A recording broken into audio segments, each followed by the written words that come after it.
Hi, welcome to the International Space Station Flight Control Room. I have an exciting person here to visit us today, guest NASA astronaut Cady Coleman. Cady, thank you so much for coming today.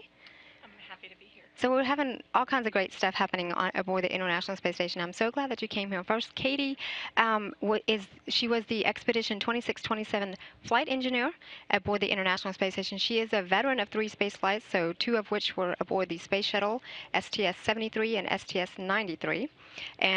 But most recently, she was living aboard the International Space Station, where she stayed for 159 days. That's a long time. So we are so very, very glad to have you here. And we just want to get into talking about all this stuff. Actually, another little tidbit. Cady actually, in a year, or it will have been a year, in exactly 1 week from today, when she actually returned to Earth. I cannot believe it's been a year since you've been back. So fast.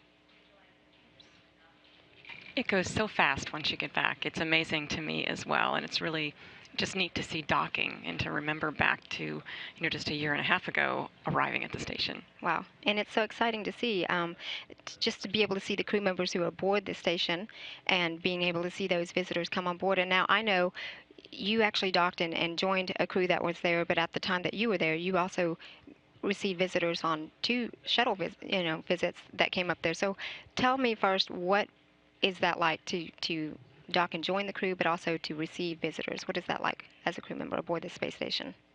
Well, I tell people that we go up in groups of 3, but we make a crew of 6. And it's interesting. You'd think we'd spend a lot of time together, the 6 of us, but really the 3 of us that go up in the Soyuz spend a lot of time together.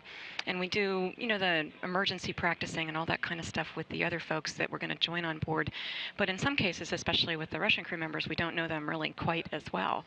And so the minute you get on board, you're kind of saying hello to some people you don't really know incredibly well. But what is amazing is that you're all there for the same purpose. And these guys that we joined, we joined Sasha Kaleri, Oleg Skripochka, and Scott Kelly, and they were just so happy to have us on board. I think because they loved being on board, and they loved the work that they were doing, and they just couldn't wait to drag 3 more people into it and have us all just producing a lot of good science for the station. Help and work together and see some new faces, I'm sure, as well, is probably nice to have on board this space station after so long.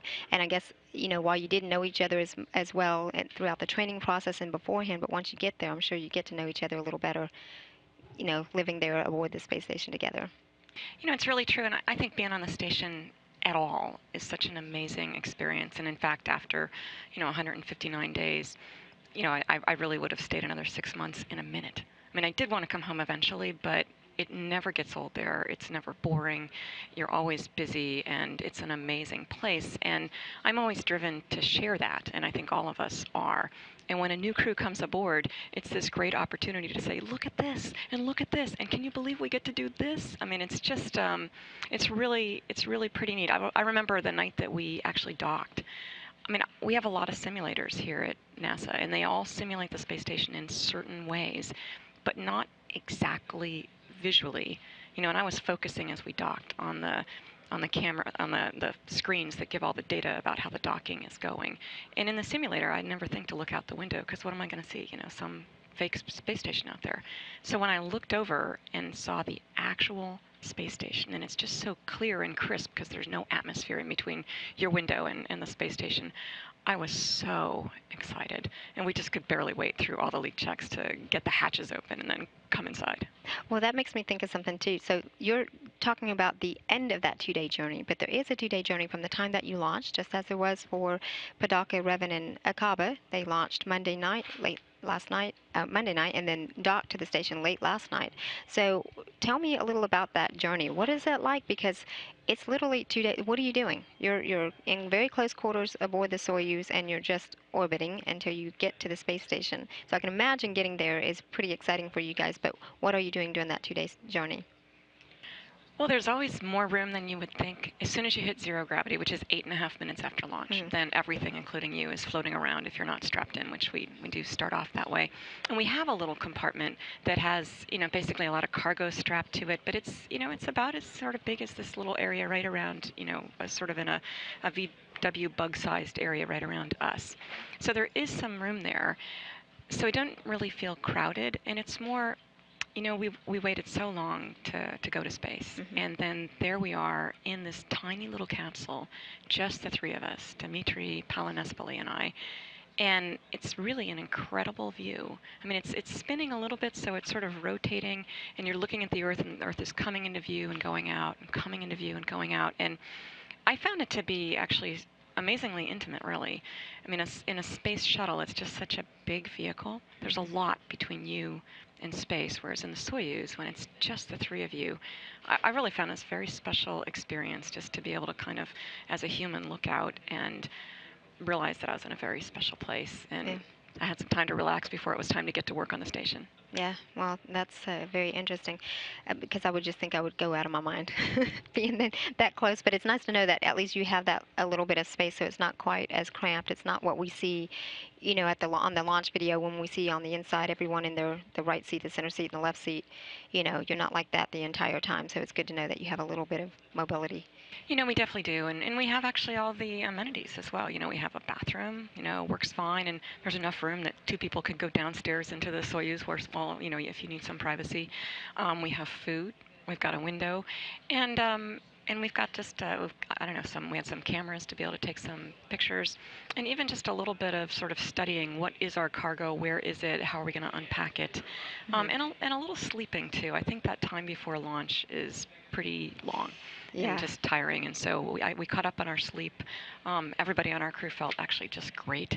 So we just had a nice time in those 2 days. Sure. I can imagine with the adrenaline rush of launch and that sort of thing, after a while, you just kind of settle down and get ready for sleep. So I can see that. Now, once you do dock, and you were talking about, we just can't wait to get the hatches opening. Can you just explain, once you dock, so for example, last night, the Soyuz 04M docked to the space station at 11:36 p.m. Central Time last night, but the hatches won't open until 3:10 in the morning. Can you explain what takes that time to before you? I mean, it's not like, honey, I'm home, and open up the doors. So explain why. I understand there's some leak and pressure checks. So what is going on before the hatches are open? Well, the way our spacecraft connects to the station, it's kind of like having a front hall of a house. And so let's say Scott and Sasha and Oleg are inside the house, not in the front hall. They're inside the house, and then we basically come to the front door of the house and attach there. But before we want to open our hatch, we want to make sure we have a really good seal. So we're actually going to check our seal between the Soyuz and the front door of the house. And then we're going to check this. We're actually going to check the pressure inside the front hall. So everything has to be checked to make sure that when we do open that hatch, that we have a really good seal between us and the inside of the station. I mean, we don't want the station to lose any air, and we can actually, back away and then come back in if we needed to, if for some reason we didn't have a good seal. But the way that Soyuz is designed, if you dock, I mean, there's sort of a probe that sort of draws you in, and then there's hooks that pull you in. You're going to have a good seal, but we just make sure we check the pressure. We have pressure sensors out there, in the front hall, pressure sensors inside our Soyuz, and we actually, just see that the pressure holds before we open the doors, and that you want to be really sure, so it just takes a couple hours to do. Wow. Okay. Well, thank you for explaining that, because I don't think a lot of people understood why can't you just get there and open the door and be there? And I can imagine just the anticipation, but certainly we can understand the reasons behind that. There are some safety issues and that sort of thing. So, speaking of safety, one of the first orders of business after you get aboard and you're excited and you see each other and there's a welcome ceremony, you're also able to conference with family on the ground who had been actually traveled to Russia to see you guys off. What is that like? It's so marvelous to see your family and to be able to actually, know that they can see you. And my husband and my son who's 11 and my son who's 28 had all traveled to the launch. And it was just neat to be able to wave to them and say hello and and feel a little bit close. I mean, here I finally got there, and it's hard to believe that a human being really does get to leave the planet and then go live on a space station, and getting to just say hi to your family. And it just was neat. Some of my favorite pictures are actually pictures that they sent me of my family in mission control talking to me. And for example, Dima's son said, Papa, will you bring a toy home for me? So to them, it's just nice to connect as well. And I got to say hello to some friends, and it's kind of that time of being a little connected to the Earth before you're really just isolated up in space. Sure, and I know that you are able to stay connected throughout your mission as well. But it is, I can imagine, nice, especially after your family. Again, when you mentioned they were talking to you in mission control, it's mission control in Moscow, so um, at that center, and so they stay a few days afterward and wait for your journey to for you to arrive at the space station. So it's an amazing adventure, I'm sure, for both sides, you as well as the family as well. Now, also, one of the first order of business after the family conference, the welcome ceremony, is first and foremost the safety briefing. Can you walk through what exactly does that entail? This is similar to getting on an airplane, and the flight attendants always explain, where are the exits and how are you going to know how to find the exits and where your flotation device is. Well, we actually learn all that stuff before we leave home, and so we know that. But it's somehow different to see it in the real space station in a floating around kind of environment. And I say floating, but really it's about flying around.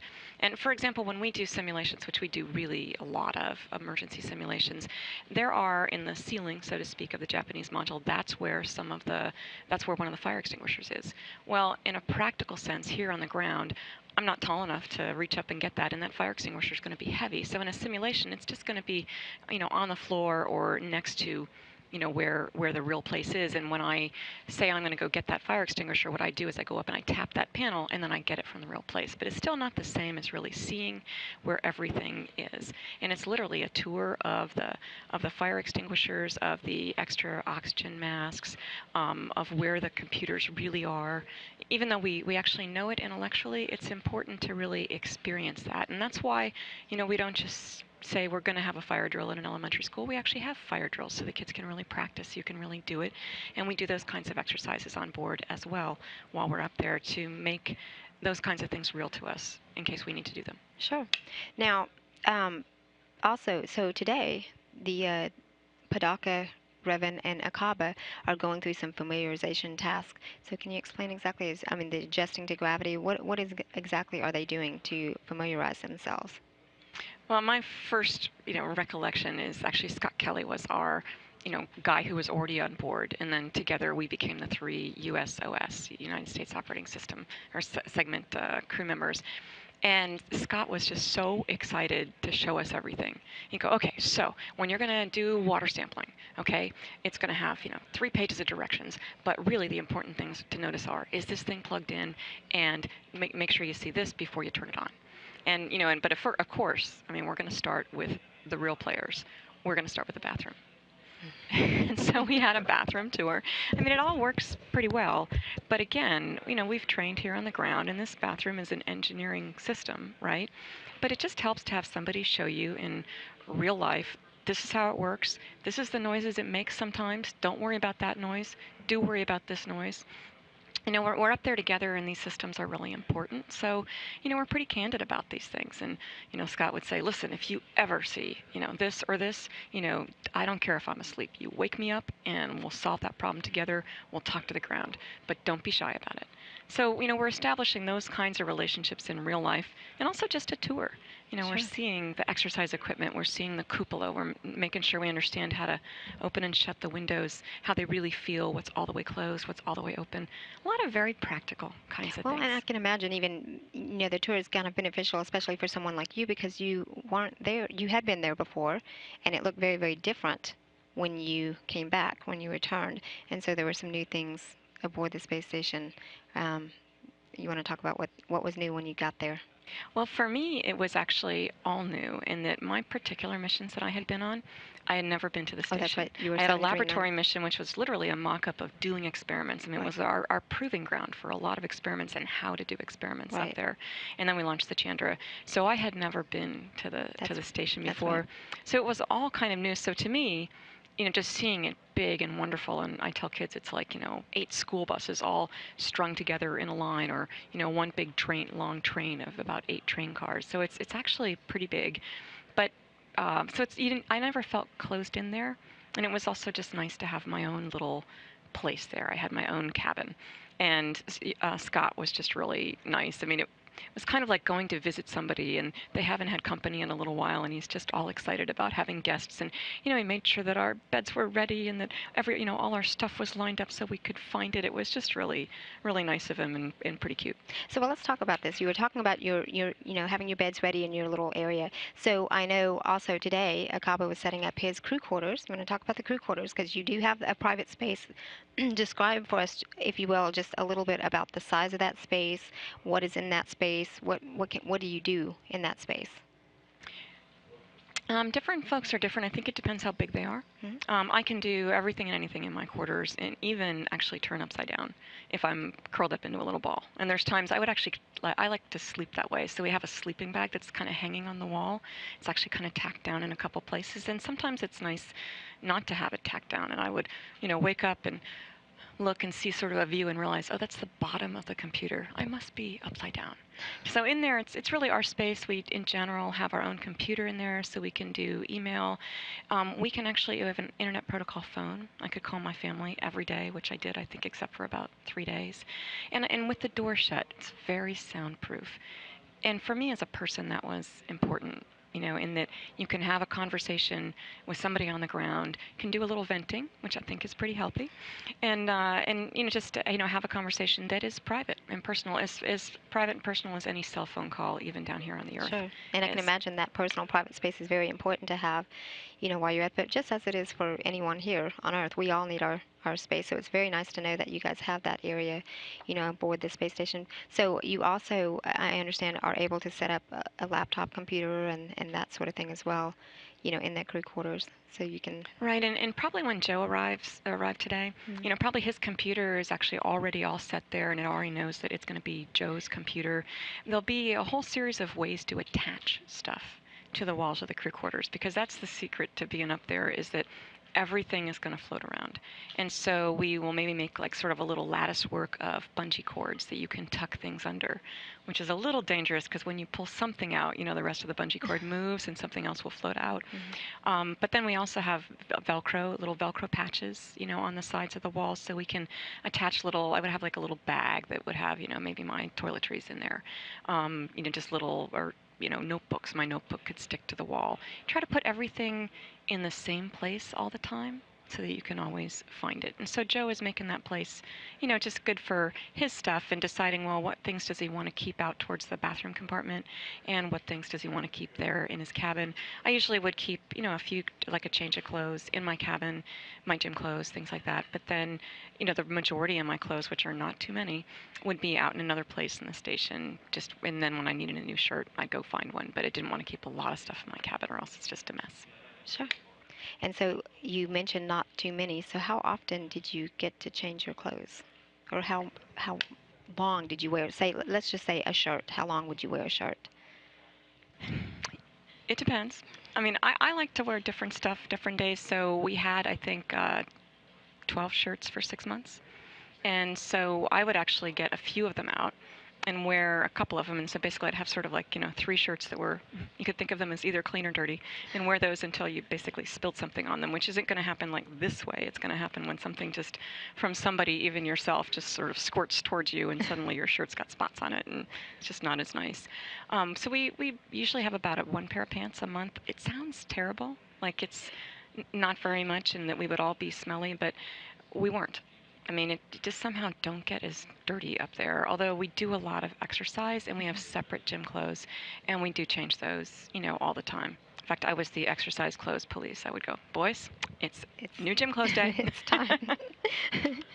That's great. Well, so let's just real quick.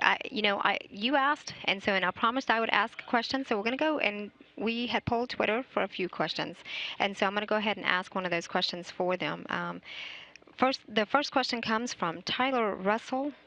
What's your favorite space meal? I like just kind of comfort food. I like things like beef stew and macaroni and cheese and, broccoli, stuff like that. Now, I understand there is a favorite dessert. You want to talk about that one? I hear it from many of the astronauts, the cherry blueberry cobbler. Ah, I did actually like those couplers quite a bit. Although a lot of our stuff has sort of a preservative kind of taste in it, so it will last forever and ever and not be bad. And after a little while, I have to say that I got a little tired of that taste.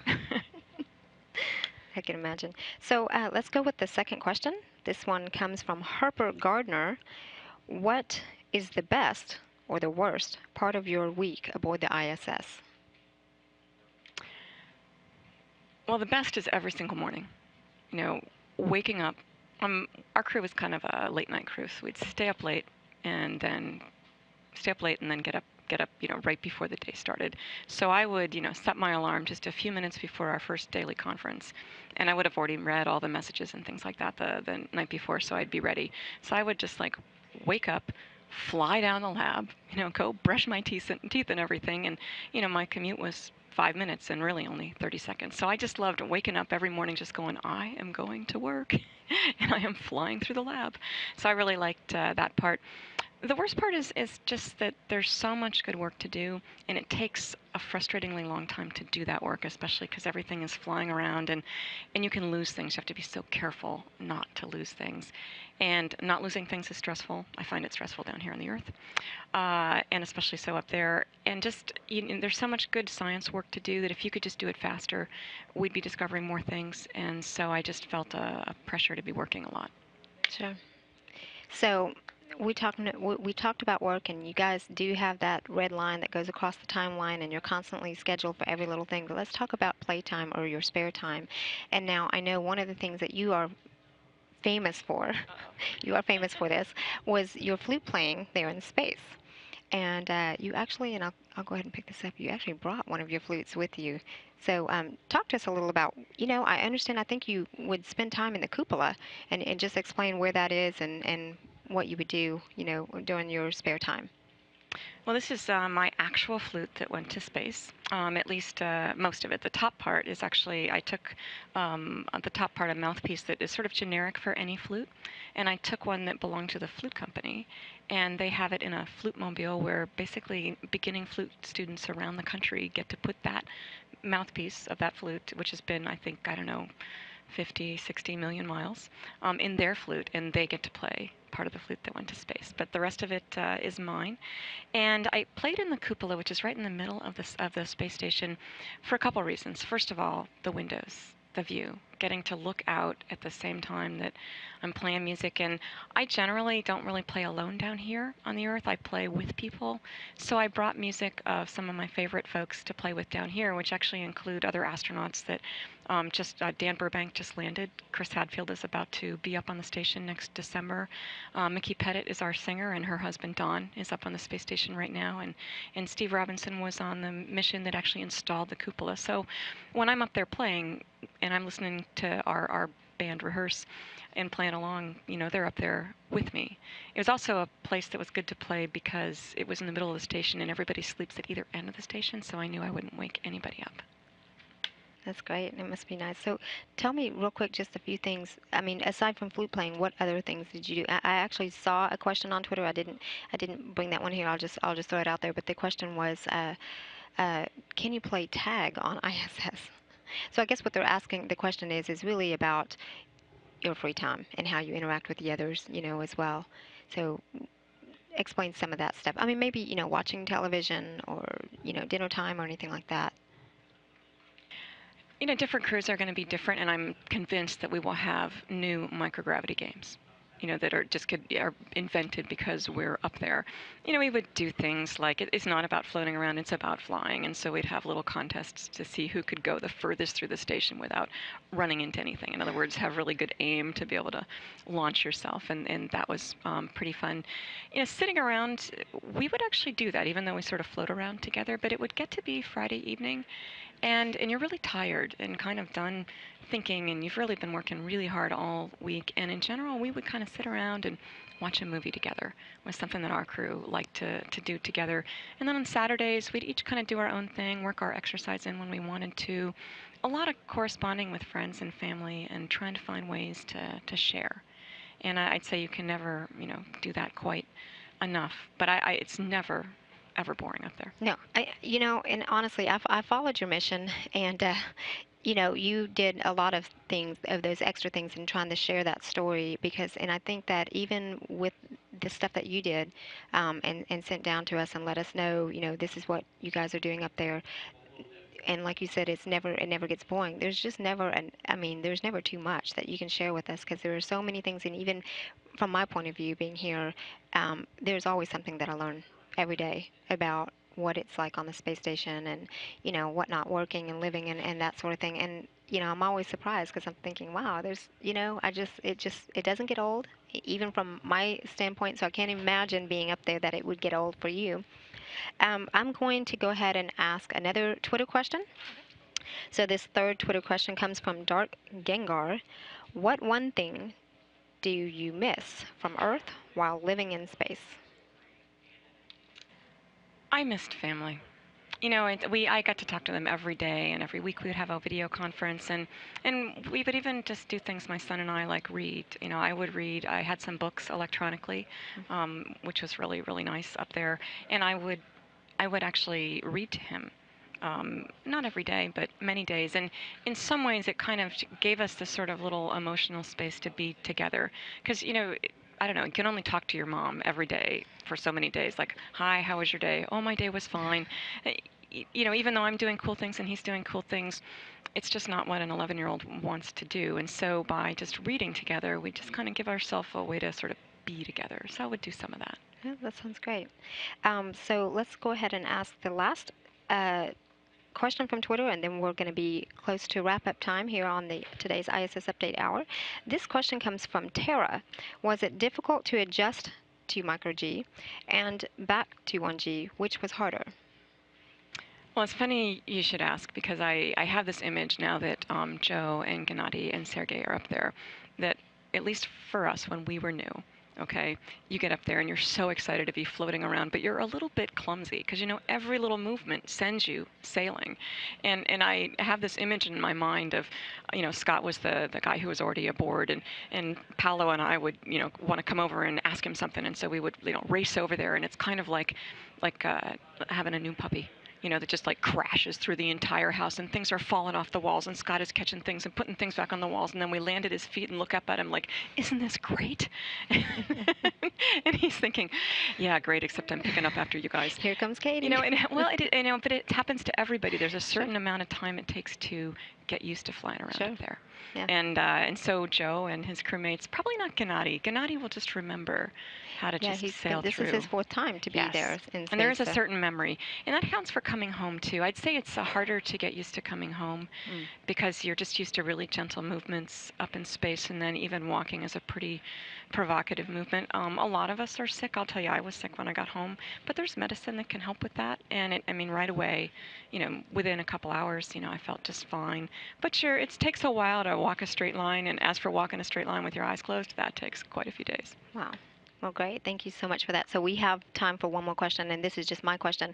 You were the robotics lead and science officer when you were aboard the space station, and I know you had many, many different vehicles. There were 2 space shuttles, the 3 Russian Progress supply ships, the ATV-2, that's the automated transfer vehicle. Now, it was automated, so you didn't have to worry about that docking. But then there was the Japanese Kauderer, and you actually had to use the robotic arm to capture and pull that in. And the reason I want to ask about this is because there's some similarity with it and the upcoming SpaceX Dragon. That SpaceX Dragon is scheduled to launch on Saturday and morning at 3:55 in the morning Central Time. And so can you just tell me real quick what that experience was like using the robotic arm? That was one of the highlights of the entire mission, and in fact I've been coaching or sharing with the guys who are on board right now about what it was really like, because there's things that just can't simulate. And just having that big supply ship, it's the size of a school bus, and the Dragon is just a little bit smaller than that, but it comes up and you see it as just a little speck coming closer and closer and closer, and then it gets really big, and it's like having that big giant bus drive right next to you, and then using the controls of the robotic arm. Paolo and I together, he's calling distance and I'm controlling the arm, and you reach out and grab that thing, and my heart was just pounding afterwards. It was just so exciting. But, it's something we practice, and we practice, what if this happens? What if this happens? And Don and Joe and Andre have practiced that as well. And they'll be great, but it's just kind of nice to share a little bit about what it's like with them. And even in terms of how we set up the cockpit, and, how you can see bright outside and it's dark inside, and where to put your procedures, and how big it's really going to look. It's going to be so much fun. And where from in the station are you working when you're doing the robotic arm? So we are in the best place of the station. We're in the cupola doing that. And Nicole Stott did the first one, HTV1. I did the second one. And we think, as long as Dragon is on time, that Don and Andre and Joe will do the third one. But if it's late, Sunny Williams will be up there. That's right. She'll do the grabbing. And there begins to be a trend. Nicole, Cady, Sunny. We might begin to suspect that only girls can grab supply ships with robotic arms. There you go. You heard it here. Thanks so much. Again, that SpaceX Dragon launch is scheduled to take place on Saturday at 2:55 a.m. Central Time from the Kennedy Space Center. We'll have live coverage for you here on NASA television beginning at 2:30 a.m. Central Time. Cady, thank you so much for coming and out to talk with us. We'll be back here tomorrow for ISS Update during the regular time, 10 a.m. Central Time. Up next on NASA TV, a video file at 11 a.m. Central Time. This is Mission Control Houston.